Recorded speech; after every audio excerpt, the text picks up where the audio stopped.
Alors, nous allons donc poursuivre maintenant.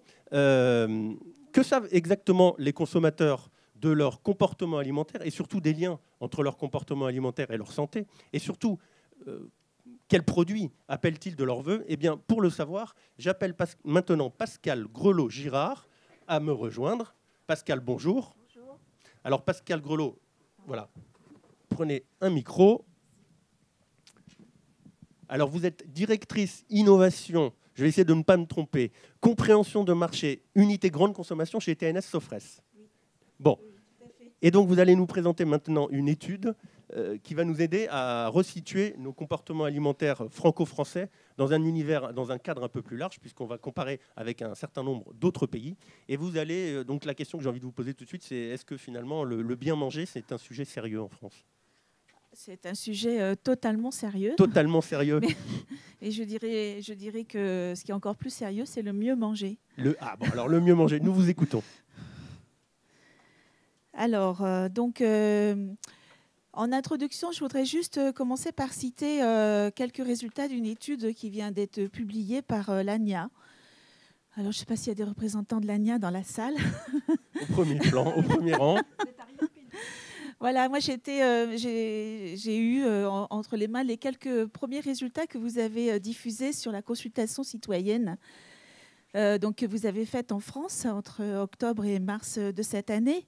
Et donc vous avez interrogé, 8800 consommateurs français ont répondu donc à votre consultation citoyenne. Et parmi les résultats que vous avez diffusés, qui n'est pas du tout la totalité des résultats, mais une partie d'entre eux, vous mentionnez quelles sont les attentes des consommateurs français face aux industriels de l'agroalimentaire en particulier. Et donc, il y a 3 mots-clés qui, moi, m'ont paru très importants. C'est la transparence, c'est la qualité et c'est la créativité. Créativité que je transforme en innovation. Donc, ayez bien ces 3 mots-clés en tête, transparence, qualité et créativité, parce que pour moi, ce sont 3 mots-clés que vous allez, qui vont égrener ma présentation, qui vont résonner ou entrer en résonance avec ma présentation tout le long de cette prise de parole. Donc, en ce qui concerne l'agenda de ma présentation, je vais vous montrer qu'il y a de nombreuses attentes à l'égard de l'alimentation. Ensuite, que les consommateurs sont conscients du lien alimentation-santé, mais qu'ils ont des comportements alimentaires paradoxaux. Qu'ils jugent que l'offre des produits alimentaires répond plutôt bien à leurs besoins, mais on va voir qu'il y a un problème de confiance qui s'érode dans le temps. Et on va voir également qu'il y a quand même de nombreuses opportunités d'innovation en lien avec l'alimentation et la nutrition et la santé. Donc, les résultats que je vais vous présenter sont issus d'une étude qu'on a faite en 2012 et en 2014 dans le cadre du CIAL Paris. Cette étude a été faite sur 9 pays ou 9 zones.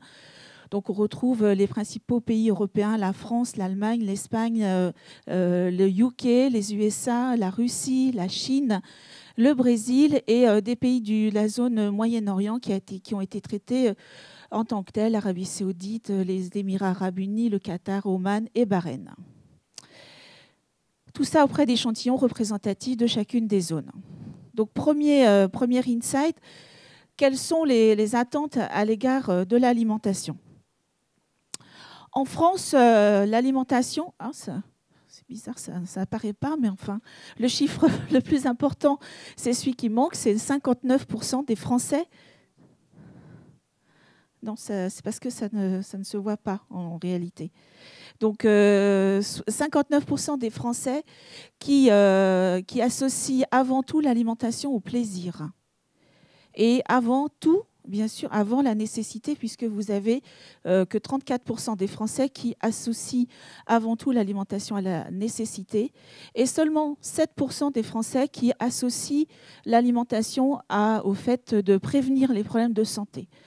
Donc, on est dans un pays de gastronomie, où la culture est très forte, où le plaisir de la dégustation est très fort. Et quand je dis le plaisir, ça peut être à la fois le plaisir gustatif, le plaisir visuel et le plaisir de partage, évidemment.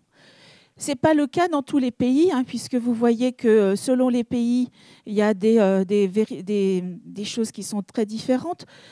Par exemple, en Allemagne, on est aussi du côté plaisir, avec 63% qui associent du côté plaisir. C'est la même chose en Chine, où on est plutôt du côté plaisir, de même que les Espagnols.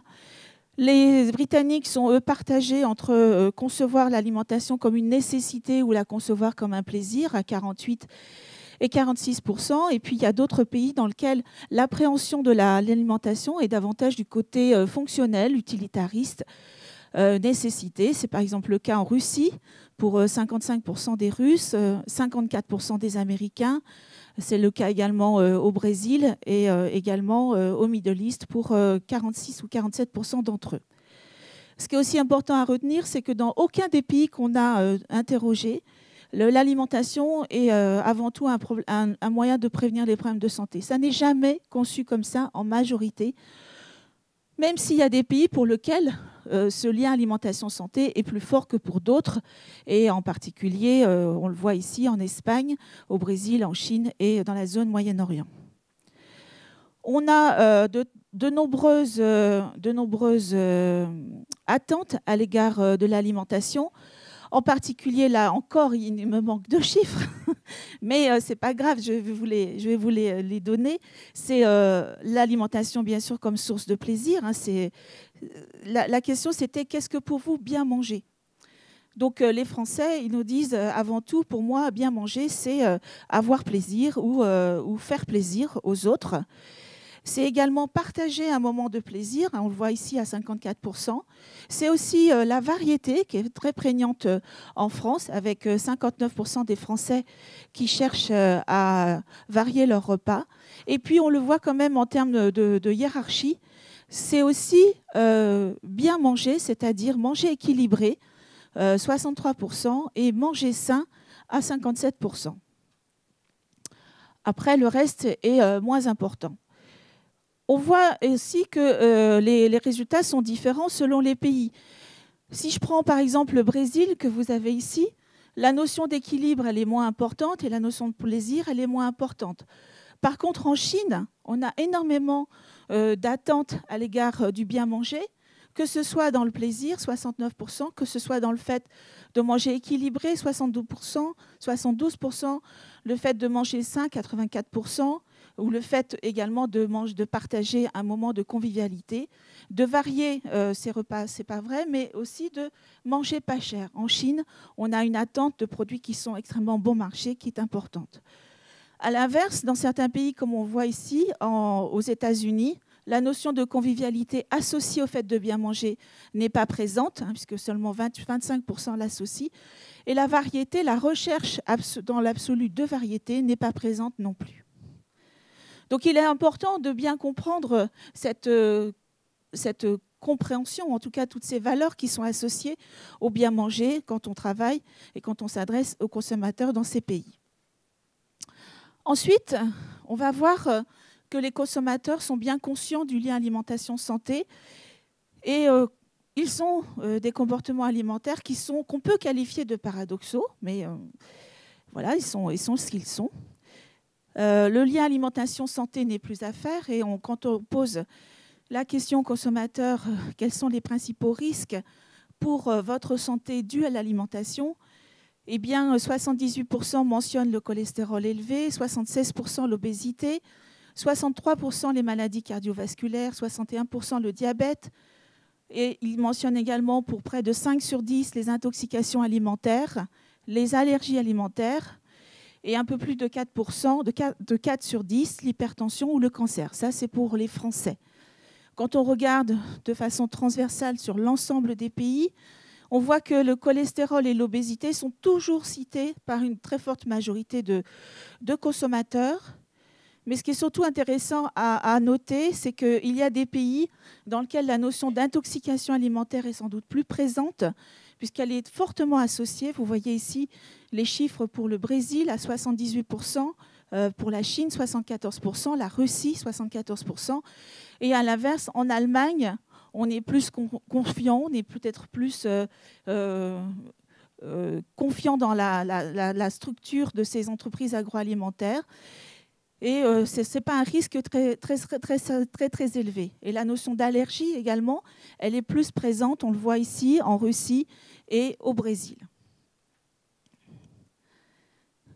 Est-ce que les consommateurs pensent qu'ils ont de bonnes habitudes alimentaires? Alors, les Français le pensent en général, 8 sur 10 le pensent, mais seulement 16% en sont totalement convaincus. Donc, en fait, c'est oui, mais. Voilà, c'est oui, mais sans doute que je peux m'améliorer. Là encore, c'est un chiffre qui est plutôt convergent avec ce qui se passe dans les autres pays, puisque ce sont les Chinois qui déclarent avoir le plus de bonnes habitudes alimentaires, 9 sur 10. Et à l'inverse, les Russes, les Brésiliens et les Allemands qui sont un peu plus critiques par rapport à leurs habitudes alimentaires. Est-ce qu'on pense qu'on fait attention à son alimentation? Eh bien, on va voir ici que les consommateurs sont quand même dans une forme de surveillance par rapport à leur alimentation, puisqu'il y en a 7 Français sur 10 qui nous disent je fais attention à avoir une alimentation équilibrée. 6 sur 10, j'évite les produits trop gras, trop sucrés, trop salés. Je fais attention à ce que je mange de ce point de vue-là. Et puis aussi 7 sur 10 qui déclarent surveiller leur poids, leur ligne et faire de temps en temps un régime. Et c'est vrai que ce chiffre-là, enfin, les chiffres sont à peu près homogènes, quels que soient les pays, mais ce chiffre de surveillance de son poids et de sa ligne sont particulièrement élevés. On le voit ici au Brésil, en Russie, en Chine et dans les pays du Moyen-Orient. Mais dans le même temps, nos consommateurs qui se disent surveiller leur poids, faire attention, être conscients d'avoir des habitudes alimentaires pas si mal que ça, eh bien, ils sont également les 2 tiers à craquer volontiers quand ils ont envie de se faire plaisir, même s'ils consomment pour cela des produits qui ne sont pas bons pour leur santé. Ils sont également 56% à déclarer manger plus que nécessaire. On a abordé tout à l'heure la notion de portionnage en particulier et la notion de quantité absorbée, c'est quelque chose qui est difficilement maîtrisable ou maîtrisé pour la moitié des consommateurs. Et vous le voyez, c'est 2 tiers des Américains, des Anglais, des Allemands qui nous disent manger plus que nécessaire. Et dans notre étude, on avait aussi donc 47% de Français en surpoids ou obèses, plus de 6 sur 10 aux États-Unis, avec un taux important d'obèses autour de 40%. Alors qu'en Chine, paradoxalement, même s'ils sont aussi attentifs à leur alimentation, on n'est pas du tout, pour le moment, dans ces proportions-là. Qu'en est-il maintenant de la perception de l'offre des produits alimentaires? Au global et de façon générale, les Français considèrent que l'offre des produits alimentaires en France, elle est plutôt bonne. Ils en ont plutôt une bonne opinion générale, 9 Français sur 10, qui est quand même un excellent résultat. Là encore, on est peut-être un petit peu frustré sur le taux de pourcentage de gens qui nous disent qu'ils en ont une très bonne perception, puisque c'est seulement 17% qui nous disent « j'en ai une très bonne perception ». Donc, quand on regarde de façon détaillée quels sont les points qui sont très bien perçus, quels sont ceux qui mériteraient d'être optimisés, on se rend compte que les acquis portent sur la possibilité de varier ses repas, avec une offre qui permet véritablement de varier ses repas pour 9 Français sur 10, de se faire plaisir ou de faire plaisir aux autres pour 9 Français sur 10, de manger équilibré, avec 86% des Français qui considèrent qu'ils ont bien l'offre nécessaire pour manger équilibré, et de manger des produits qui ont bon goût. Les points qui sont légèrement optimisés, c'est le fait d'avoir des produits qui permettent de manger sain, puisque même si le score est élevé, on n'est quand même qu'à 78%, on a quand même une certaine marge de progression, de même que le fait de manger authentique. Et enfin, là où on peut singulièrement s'améliorer, c'est sur le fait de manger des produits qui ne font pas grossir, où on a seulement 58% des Français qui pensent que l'offre leur permet aujourd'hui de manger des produits qui ne les font pas grossir, de vivre plus longtemps, avec seulement 63% des Français qui le pensent, et de manger à prix abordable, avec 63% également. Et surtout, ce qui est important, c'est de voir la confiance qu'on a à l'égard de la qualité des produits alimentaires. Donc, cette étude montre que le niveau de confiance qu'on avait en 2014 s'élève à 76%, c'est-à-dire que 2 Français sur 3 ont confiance dans la qualité des produits alimentaires en France. Et par l'inverse, eh bien, un Français sur 4 n'a pas confiance. Alors là, ce qui est important à noter, c'est que c'est un chiffre qui baisse, puisqu'on avait 83% en 2012. Donc, on a perdu 7 points de niveau de confiance en 2 ans. Et l'autre chiffre que je voudrais citer de l'ANIA, c'est que vous avez posé une question un peu similaire et qu'en 2016, vous avez 67% des Français qui ont confiance dans les produits alimentaires qui sont proposés. Donc, on peut supposer que même si ce n'est pas la même étude, le niveau de confiance ne s'est pas amélioré et que ça reste toujours quelque chose à travailler de manière à pouvoir rassurer les consommateurs dans la qualité, la transparence des produits qu'ils consomment. Ce qui est important aussi à dire, c'est que ce n'est pas quelque chose de partagé partout dans le monde. C'est qu'il y a des pays, notamment en Espagne, aux USA et au UK, où le niveau de confiance est bien plus important, où on est moins sceptique. Par contre, on en a d'autres, notamment en Russie et en Chine, où les niveaux de confiance sont nettement inférieurs à celui de la France. Donc, que vont faire les consommateurs pour essayer de se rassurer pour leur choix de produits? Eh bien, ils vont davantage faire confiance à des preuves tangibles, à des éléments qui sont palpables, à des choses qui sont écrites sur les emballages ou à des labels. Et donc, vous avez là la hiérarchie des critères que les consommateurs prennent en compte pour se rassurer sur la qualité des produits alimentaires. En premier lieu, l'origine et le lieu de production pour 6 sur 10. Après vient la composition du produit, la présence d'un label, les informations sur l'emballage et sur les étiquettes, voire l'aspect du produit pour 47% des Français. Les informations sur le producteur, du producteur ou du magasin sur le produit, un tiers le site, le lieu d'achat en tant que tel, 34%, la marque, 27%, ce qui est quand même assez étonnant, en tout cas nous, qui nous a étonnés quand on a sorti ces résultats, de voir que la marque n'était que le 7e critère de confiance, ce qui est quand même assez faible. En tout cas, en France, ça l'est plus dans d'autres pays. Et puis, également, ensuite, le mode de production bio, qui n'est pas forcément quelque chose de plus recherché, le prix ou les avis des autres consommateurs. Donc, tout ce qui va contribuer finalement à donner des preuves de cette qualité et qui va être aussi compréhensible par le consommateur sur l'emballage, parce que la liste des ingrédients, ça peut être quelque chose de très positif si tant est que les consommateurs la comprennent. S'ils ne la comprennent pas ou s'ils ne la voient pas ou s'ils ne peuvent pas la lire, eh bien, ça ne servira à rien. Alors, les choses sont aussi différentes selon les pays. On voit, par exemple, ici qu'aux États-Unis et au UK, la perception, enfin, l'importance accordée à l'origine et au lieu de production est moindre. Vous en avez que 30% qui nous ont dit faire attention à ce critère d'origine ou de lieu de production. De la même manière, aux États-Unis, on est beaucoup moins sensible à la notion de label de qualité, seulement 16%. On est moins sensible aux informations du producteur ou du magasin sur son produit. Les Russes, par contre, sont bien plus attentifs à la composition du produit et ils sont également bien plus attentifs au mode de production biologique. Et enfin, les Chinois, eh bien, ils apportent beaucoup d'importance à plein de critères, notamment le label de qualité, l'aspect des produits un peu moins, mais encore plus les indications du producteur et du magasin. La marque est particulièrement importante chez eux parce que c'est vraiment une caution, une garantie. Le mode de production biologique, on l'a vu pour les Russes, mais l'avis des autres consommateurs est également extrêmement important pour les Chinois. Et puis, les Brésiliens sont plus attentifs au lieu d'achat et à l'aspect du produit. Donc là encore, en fonction de vos stratégies de recherche de créneaux commerciaux dans chacun des pays, eh bien, mettez en avant plutôt ce qui rentre en résonance par rapport aux différents consommateurs. Deuxième élément qui porte également, qui prend beaucoup l'attention des consommateurs, c'est qu'est-ce qu'on promet?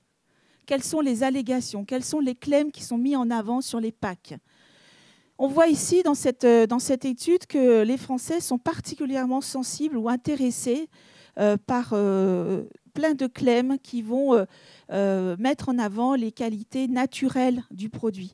100% naturel, sans pesticides, le lieu de production, sans conservateur, sans arôme artificiel, sans colorant, voire même des allégations qui sont aujourd'hui très peu utilisées, comme sans antibiotiques. C'est 77% donc, qui étaient intéressés à l'époque par cette allégation qui n'existait pas en France à l'époque. Sans huile de palme, c'est 74%, sans OGM, 74%, sans édulcorant de synthèse, 73%. Donc évidemment, plus vous aurez des produits qui pourront claimer ce genre d'allégations, plus ça va devenir aussi en résonance par rapport aux attentes des consommateurs. Et je dirais presque que ça devient aussi un prérequis, c'est-à-dire une exigence de base. Ce n'est pas vrai partout. Au UK, par exemple, la notion de sans antibiotiques, elle est moins jugée importante. L'huile de palme, la mention sans huile de palme, au UK et aux USA, elle n'est pas aussi polémique et aussi, elle ne porte pas aussi l'attention des consommateurs qu'en France. On est seulement à 29% qui trouvent ça intéressant. La notion sans OGM aux États-Unis, c'est quelque chose sur lesquels les consommateurs sont moins sensibles. Seulement 52% le trouvent intéressante. Et également, la mention sans bio, vous vous en doutez avec tout ce que je viens de dire, eh bien, ça rentre en résonance de façon beaucoup plus importante en Russie et en Chine. Donc, on va voir maintenant comment est-ce que de ces éléments-là, les industriels et les MDD peuvent tirer parti et quelles sont les opportunités d'innovation en lien avec la nutrition et la santé. Donc, le premier thème qu'on a exploré, c'est celui de la naturalité, qui est un thème extrêmement fédérateur pour mieux manger et bien manger. Donc, je vais vous montrer les résultats France et puis ensuite, on verra les résultats à l'international. Donc, pour exprimer cet intérêt par les consommateurs, on avait deux types de questions. Qu'est-ce que je fais aujourd'hui? Est-ce que je privilégie ou pas tel ou tel comportement? Et est-ce que je trouve intéressant que les industriels, les marques de distribution innovent encore plus sur telle ou telle thématique? Donc, vous avez 55% des Français qui nous disent privilégier les produits alimentaires sans colorant, sans conservateur ou 100% naturels. Et vous en avez 8 sur 10 qui nous disent être intéressés par le fait que les industriels innovent sur les produits alimentaires ou des ingrédients plus naturels. Donc, c'est le cas à travers ces exemples. Plus naturel, on a l'impression que c'est quelque chose qui fait partie un peu d'un contrat de base de plus en plus. Et à travers ces mentions sans colorant, 100% naturel, voire sans colorant ou arôme artificiel pour ces nouveaux produits comme la mousse de betterave de Florette. Bien sûr, tous les produits, en particulier les marques de distributeurs qui ont commencé à mettre en avant le fait qu'il n'y ait pas d'huile de palme dans les produits.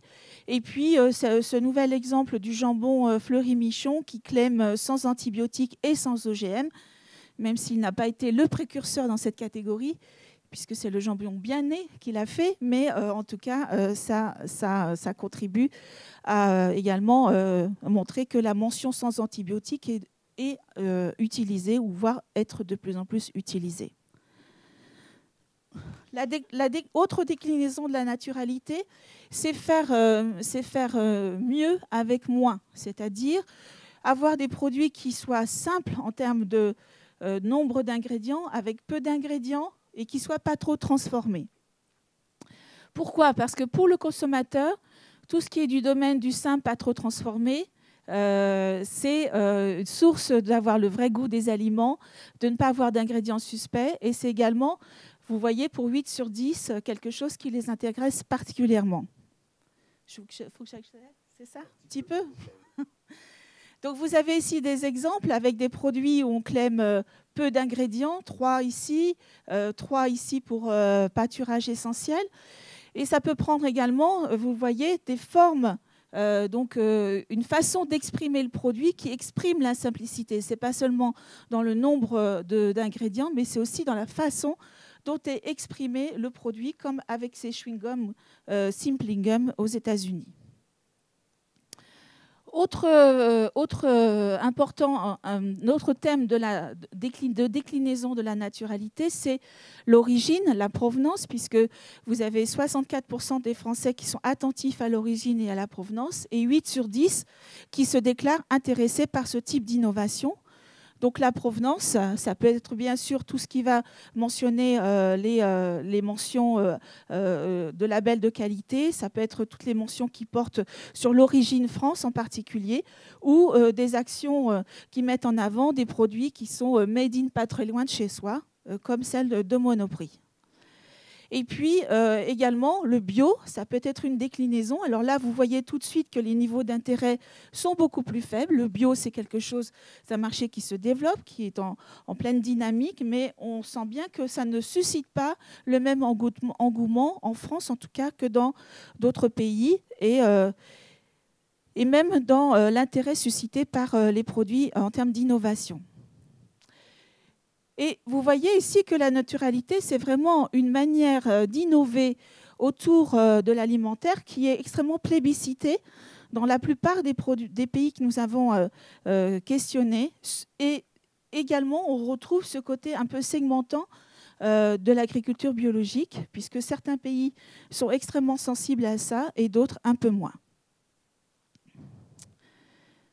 Alors, autre thème d'innovation, c'est tout ce qui va être autour de la prévention santé, le sans allergène et le végétal, qui sont des thèmes qui mobilisent aussi extrêmement les consommateurs.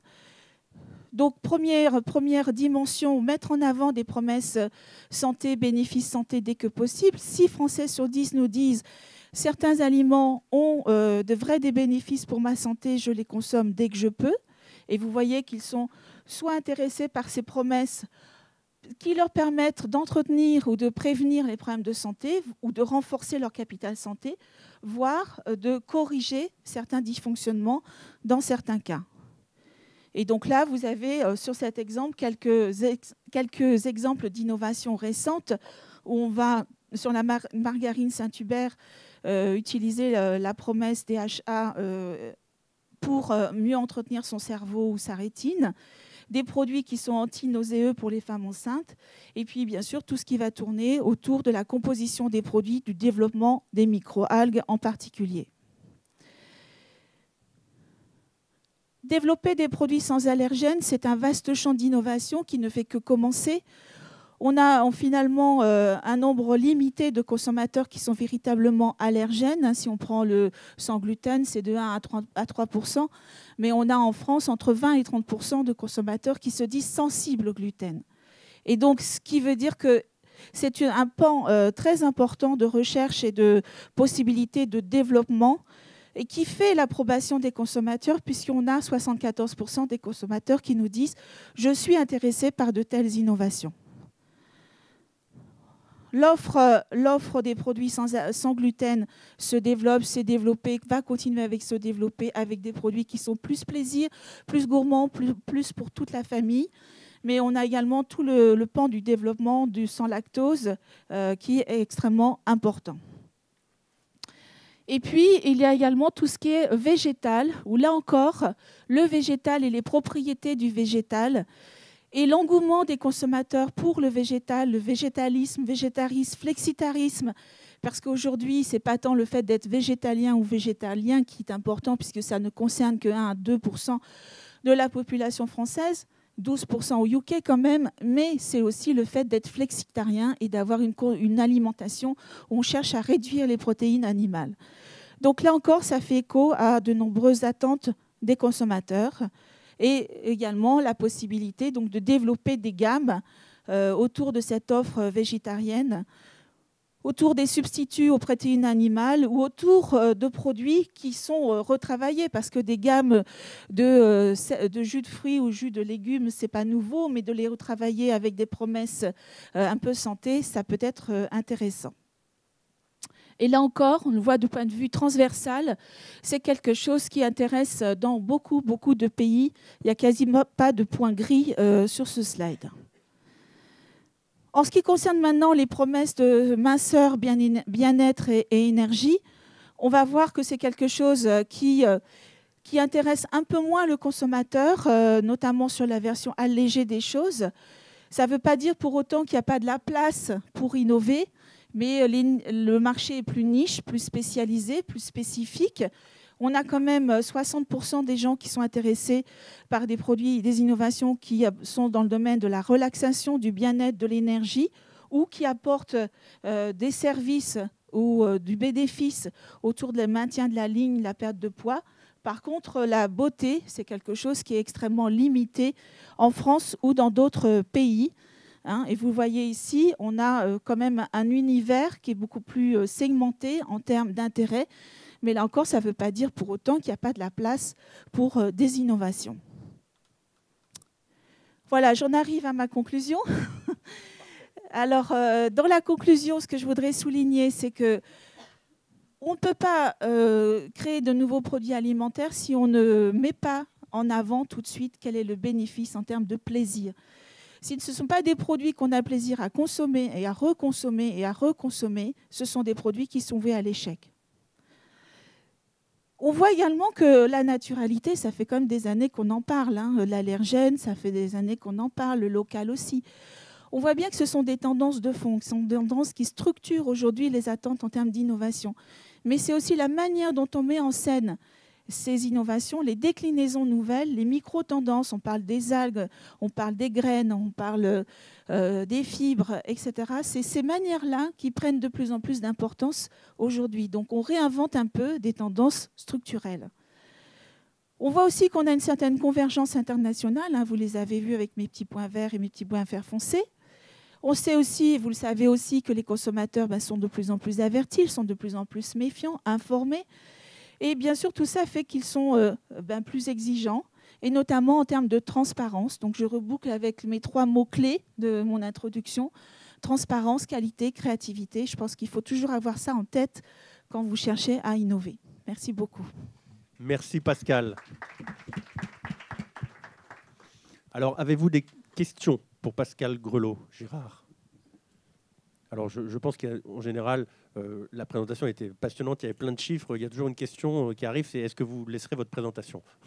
Donc, je la pose avant que quelqu'un la pose dans la salle.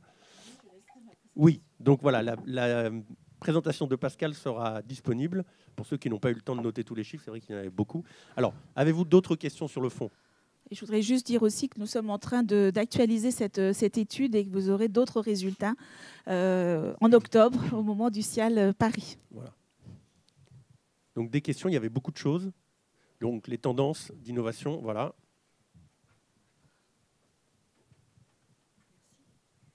Bonjour, Marie-Ève Laporte, je suis enseignante-chercheuse à l'IE de Paris et la Sorbonne. Et je voyais potentiellement un risque de difficulté dans les innovations dont vous parlez, c'est que d'un côté, la naturalité comme grosse tendance, et de l'autre, vous parliez également de tout ce qui était prévention santé. Et donc si c'est enrichi, ça peut abîmer l'image de naturalité. Enfin, je voulais avoir votre avis là-dessus. Oui, mais comme l'a dit Béatrice tout à l'heure, on n'est pas obligé de tout dire. Il faut aussi savoir nuancer son discours et porter l'attention là où il faut que ça soit apporté. C'est-à-dire que le consommateur, il est aussi très ambigu. Il peut être attentif pour certaines catégories à des choses extrêmement naturelles, et puis d'autres où il cherchera davantage des choses qui sont enrichies. Donc le consommateur, il n'est pas monolithique, il est plein de contradictions. Et sa consommation, elle est aussi pleine de contradictions. Si je peux ajouter juste une chose pour compléter, c'est on le voit bien avec la tendance sans gluten qui effectivement est assez forte et typiquement elle va à l'encontre de la naturalité. Pour faire une baguette normale, il vous faut de l'eau, de la farine, du sel, de la levure, et pour faire une baguette sans gluten, il faut 11 ingrédients et donc des texturants, etc. Donc malgré ça, effectivement, le consommateur, à un moment donné, il voit voilà, où est son intérêt, et peut-être même qu'il ne le sait même pas qu'il y a 11 ingrédients. À partir du moment où il y a sans gluten, il ne va pas forcément aller au-delà. Oui.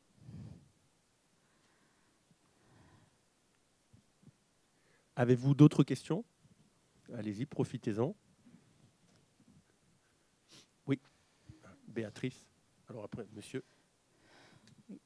Je voulais juste savoir, est-ce que, enfin, à chaque fois qu'on manipule les chiffres comme ça, quand on demande au consommateur un peu ce qu'il pense et puis après un petit peu ce qu'il fait aussi, on a tendance toujours à essayer de saucissonner, de classer les consommateurs. Or là, on voit que parfois, évidemment, le consommateur n'est pas toujours logique, mais en termes de naturalité, par exemple, c'est un item qui globalement plaît à tout le monde, mais quand on va après dans le détail, il y en a qui sont vraiment et intimement persuadés, comme le français, l'espagnol, et puis il y en a d'autres qui supplantent à ça la technicité, la performance d'un produit, comme le UK ou les USA. Est-ce que ça, c'est quelque chose qu'on va retrouver aussi dans les autres secteurs de grande consommation, donc pas forcément alimentaire? Est-ce que le consommateur, il a ces comportements-là tout le temps dans tous ses actes de consommation, ou est-ce que c'est vraiment seulement lié au principe d'incorporation alimentaire? C'est une question complexe, une question difficile sur laquelle je n'ai pas forcément tous les éléments de réponse, mais si on prend le cas de l'hygiène beauté ou le cas de tout ce qui est entretien de la maison, il y a des consommateurs qui sont plus orientés vers des produits naturels ou des produits bio en particulier, et qui sont moins enclins à d'autres produits qui sont autour des choses un peu plus sophistiquées. Donc je dirais que c'est peut-être plus propre au fait que les produits alimentaires sont des produits que l'on consomme et qui sont, pour lesquels on ingère ces produits.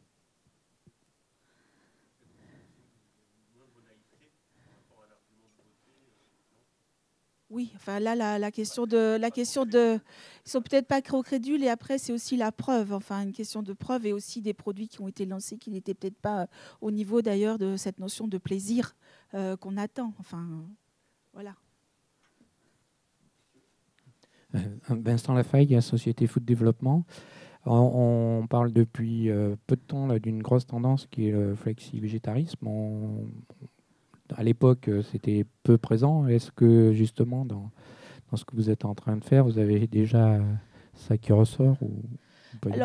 Alors moi, je n'ai pas de chiffres particuliers. J'ai été chercher quelques chiffres qui ont été diffusés récemment, notamment par Kantar Wall Panel, qui disait que, d'abord, ce qui est important à avoir en tête, c'est que la consommation de viande, elle est en baisse en France, et ça, ce n'est pas très récent, c'est quand même une tendance assez importante, que les végétariens et végétaliens représentaient 1 à 2% de la population française, et qu'on a un quart des foyers, selon Kantar Wall Panel, qui nous disent vouloir essayer de réduire leur consommation de protéines animales. Donc ça représenterait à peu près le poids des flexitariens aujourd'hui en France.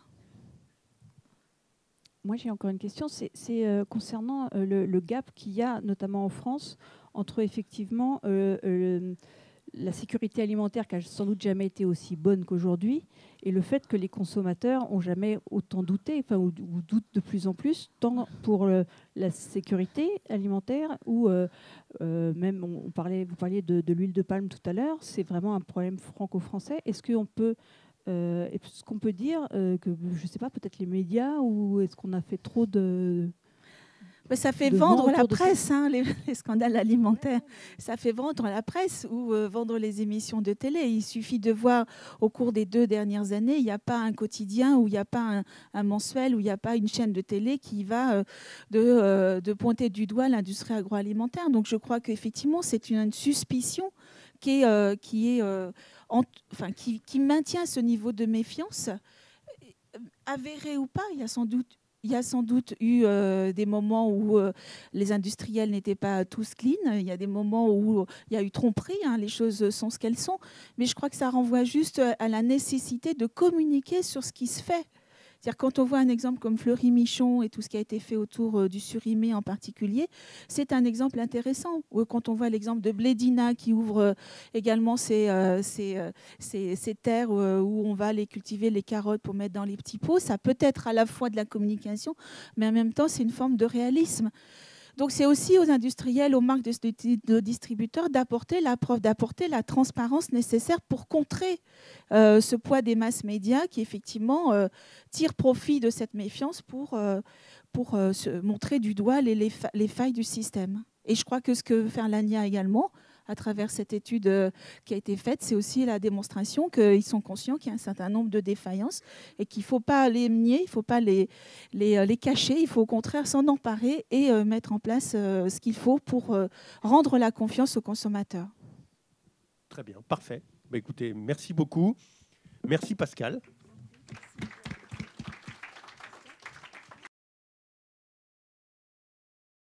Je vous propose maintenant de poursuivre avec le regard de Freddy Tiburce. Freddy Tiburce est le directeur général du Centre culinaire contemporain de Rennes. Alors, Freddy, bonjour. Bonjour.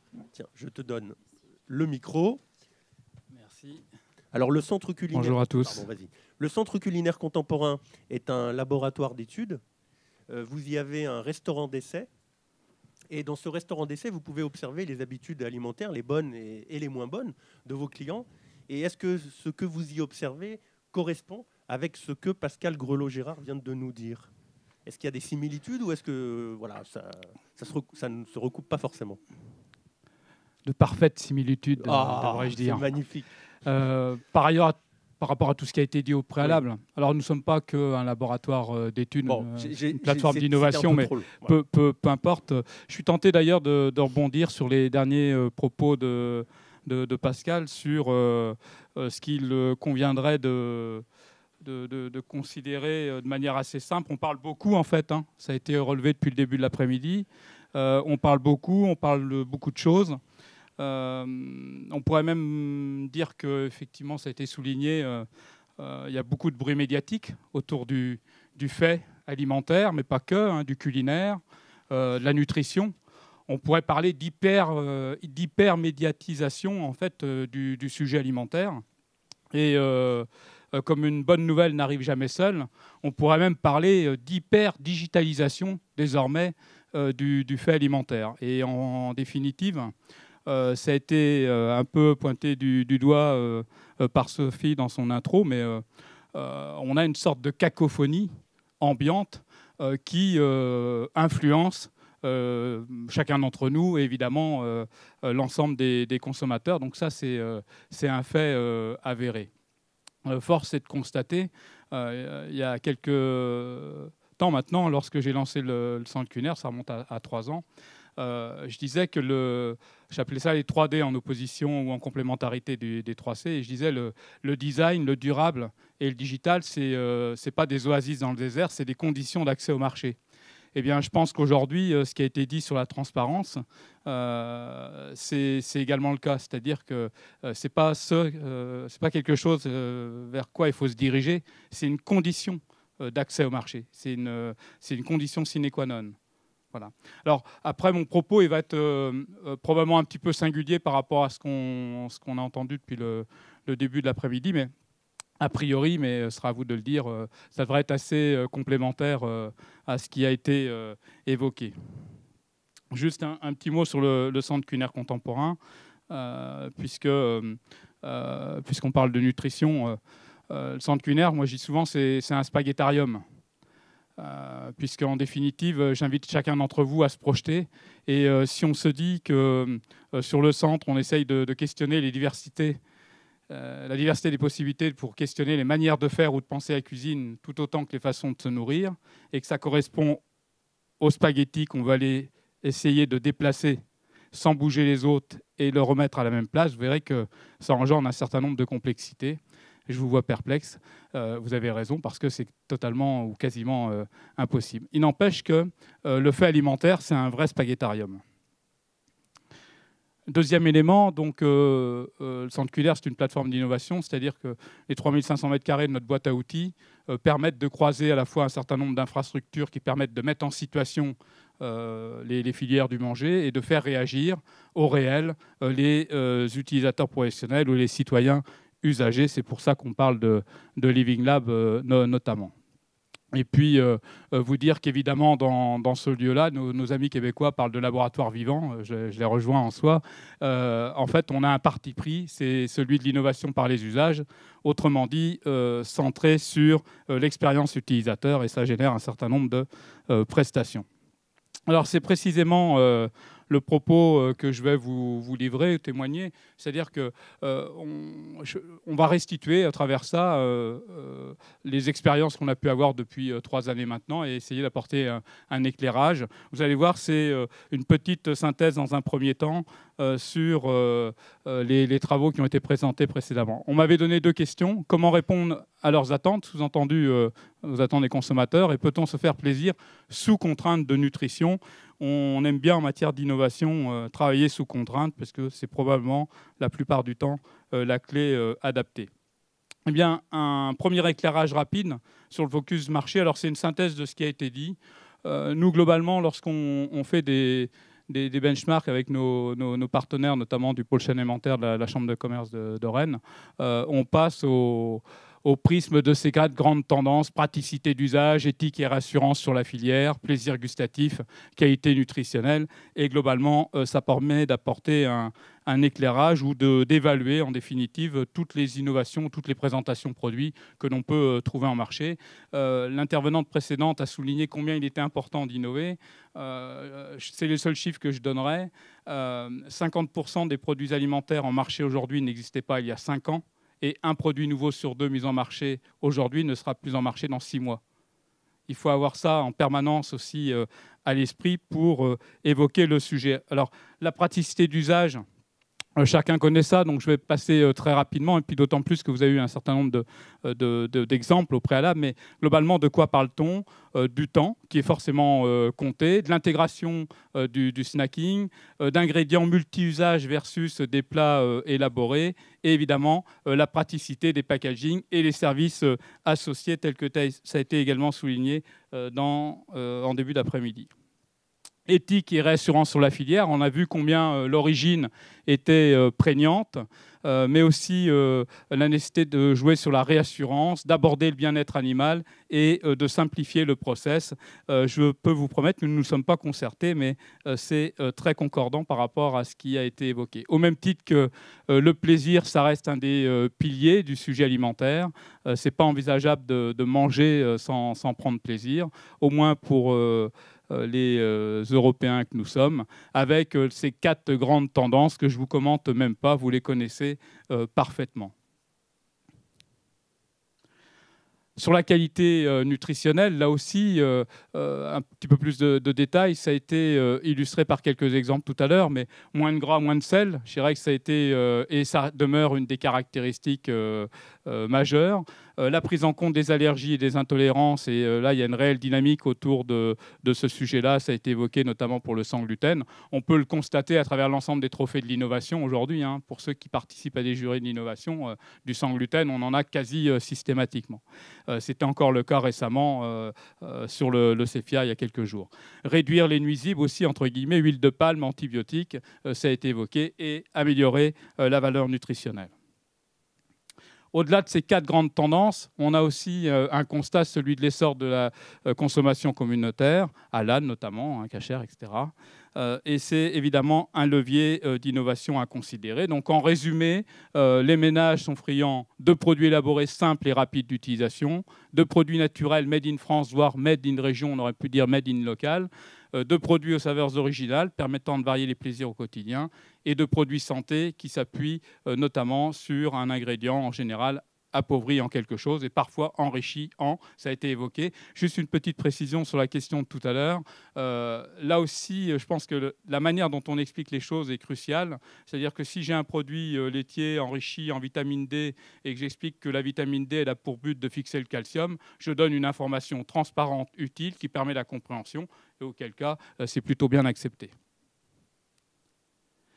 Alors, une illustration à travers une approche que l'on a développée sur le centre culinaire contemporain. Alors, on croise beaucoup, nous, les usages, notamment les usages en cuisine, et les sciences humaines et sociales, directeur de recherche et sociologue, entre autres.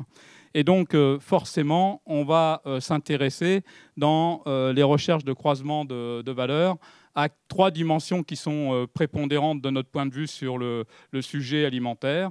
La dimension affective, avec l'attachement, l'expertise pour aller questionner l'aspect rationnel, et enfin le partage, pour ne pas occulter cette dimension prédominante en matière alimentaire qui est celui du lien social.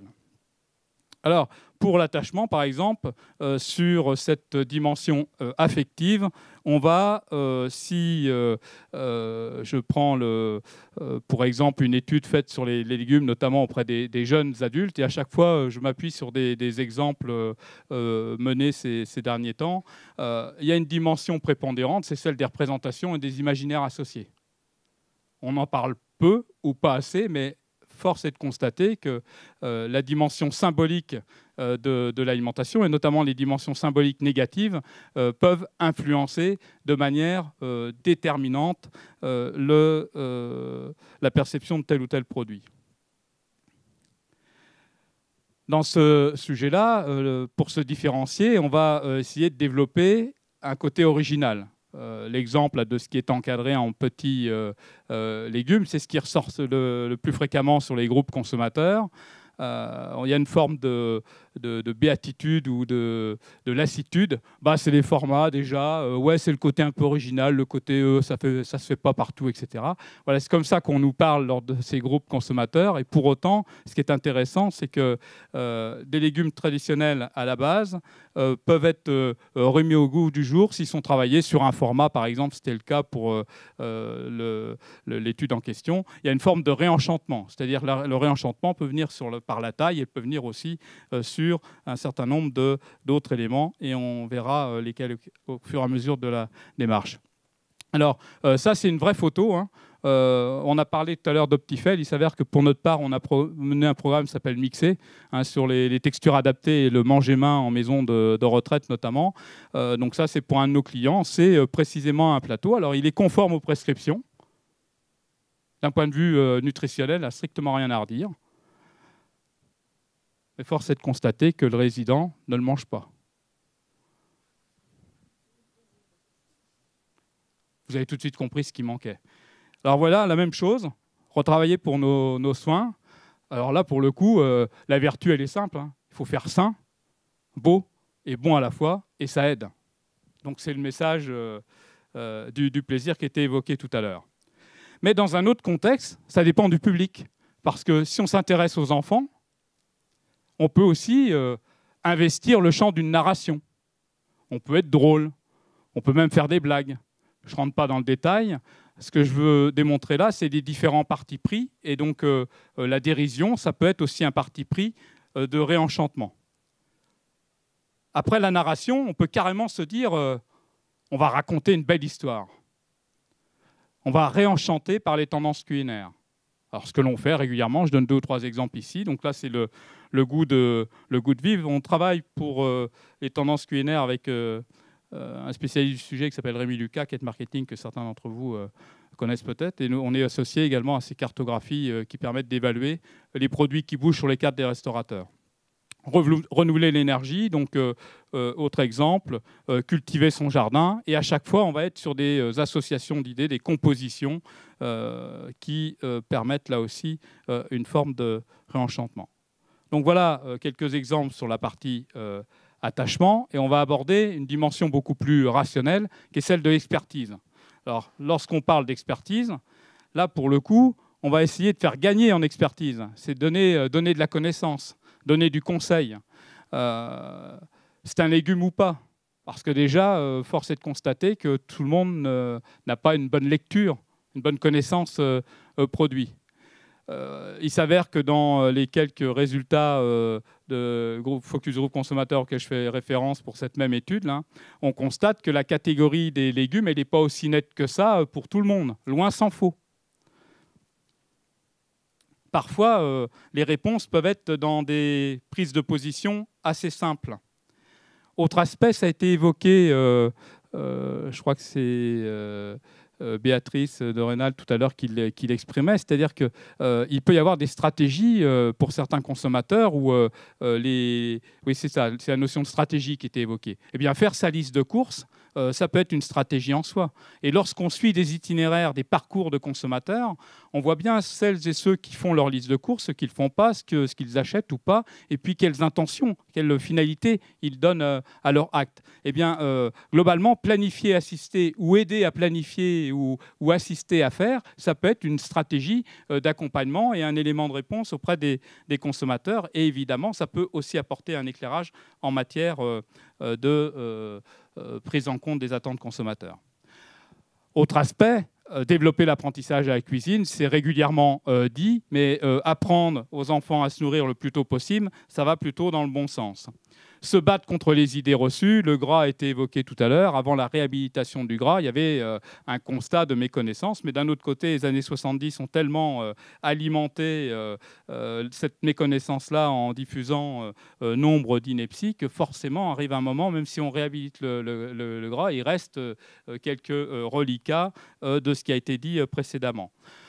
Transformer le sang en sensation. On a évoqué le sans gluten, c'est un exemple autour de ça, et notamment la création d'une nouvelle activité, la Good Organic Only, que nous avons accompagnée. Là, pour le coup, on est complètement sur le réenchantement avec une vraie promesse de goût et de contenu. Sur la notion partage, quasiment pour finir et tenir le timing serré, la dimension du lien social, on va la retrouver d'une part dans la commensalité, donc ça peut être un moyen de limiter le risque d'obésité, sur le fait de préparer ensemble le repas, mais pas que, l'apprentissage à la cuisine, et puis toutes les initiatives, qu'elles soient littéraires ou de structuration de projets sur l'ensemble du territoire qui facilitent les connaissances avérées en la matière. La mobilisation des acteurs porte-parole, alors là c'est l'exemple d'une responsable de salle en EHPAD, mais d'une manière générale, ce qui est intéressant, c'est la mobilisation de tous ceux, toutes celles qui peuvent porter la parole. Là, on dit qu'elle joue un rôle d'interface naturelle entre la cuisine et les convives, mais il y a plein d'endroits sur les sujets alimentaires où on trouve des interlocuteurs qui peuvent jouer ce rôle-là, et ces prescripteurs, il faut les mettre à contribution. L'autre exemple, c'est déconstruire les représentations sociales. L'image du cuisinier à la cantine, avec l'image d'une cuisine sans amour, je ne vais pas rentrer dans le détail, mais là aussi, il y a une nécessité de travail sur le statut du cuisinier et sur la manière de faire la cuisine sous contrainte, et notamment en restauration scolaire. C'est aussi déconstruire les stéréotypes. Donc là, c'est toujours la même étude autour des légumes auprès des jeunes adultes. Force est de constater que celui ou celle qui dit aimer les légumes, chez les jeunes, il y a différentes typologies. L'ascète, l'hypocrite, la chieuse, comme le document est à votre disposition, vous aurez l'occasion d'y revenir. Mais force est de constater aussi qu'il faut intégrer les rapports de force. C'est-à-dire que lorsqu'on est dans la prescription normative 5 fruits et légumes, on ne fait pas évoluer le débat. Et ça ne change rien. Et donc, toutes les campagnes, et notamment les campagnes de communication auprès des jeunes qui prônent ce type de discours, eh bien, forcément, c'est un message inadapté, et ça donne un sentiment d'imposition qui est contournable si on va sur d'autres logiques qui consistent à casser les codes, notamment à jouer des émotions, à privilégier les consommations hors cadre, en dehors de la norme, et qui permettent de réinverser ponctuellement les normes. En conclusion, eh bien, les paradoxes sont forts. Je ne les redonne pas, mais vous avez tous les items que globalement on doit retrouver dans toutes les présentations de qui que ce soit sur ces sujets-là. Et force est de constater que les paradoxes se jouent entre ces différents besoins. Ils sont pluriels, ils peuvent s'opposer. Et dans cette jungle, je prône, au moins pour aujourd'hui, comment répondre aux attentes des consommateurs. Eh bien, probablement une équation qui associe de la gourmandise modérée, du bien-être et de la vitalité, et de la conscience, si possible, pleine et bonne. Ce qui me permettra de conclure avec la bienveillance de grand-mère Annette dans le Code de la vie de 1910, « Usez de tout, n'abusez de rien ». Merci pour cette recommandation. Là, on parlait de bon sens, effectivement, tout à l'heure. Voilà, c'est le bon sens illustré. Alors, y a-t-il une ou deux questions maximum pour Freddy, parce que le temps file. Freddy est à votre Et là, voilà, si vous avez besoin de discuter avec lui après la manifestation, ce sera évidemment possible. Donc, y a-t-il une ou deux questions? J'espère ne pas vous avoir paralysé quand même. Moi non plus, d'ailleurs. Non? Pas de questions? Si, une question, monsieur. Rebonjour. Ma question est simple. Vous parlez de 5 fruits et légumes par jour, qu'on nous répète partout, et puis je l'oppose à fumer-tu sur les paquets de cigarettes. Est-ce que le message a le même manque d'inefficacité? Alors, pour fumer-tu, je suis désolé, mais j'ai aucun élément de repère. En revanche, pour tout ce qui est normes alimentaires, j'ai donné l'exemple des fruits et légumes, j'aurais pu parler des 3 produits laitiers par jour. On sait que la prescription nutritionnelle normative, elle est connue, mais elle n'est pas appliquée. Je ne peux pas dire mieux, tout le démontre. C'est pas parce qu'on sait qu'il faut 5... Déjà, on ne sait pas ce que c'est que les 5 fruits et légumes par jour. On ne sait pas à quoi ça correspond.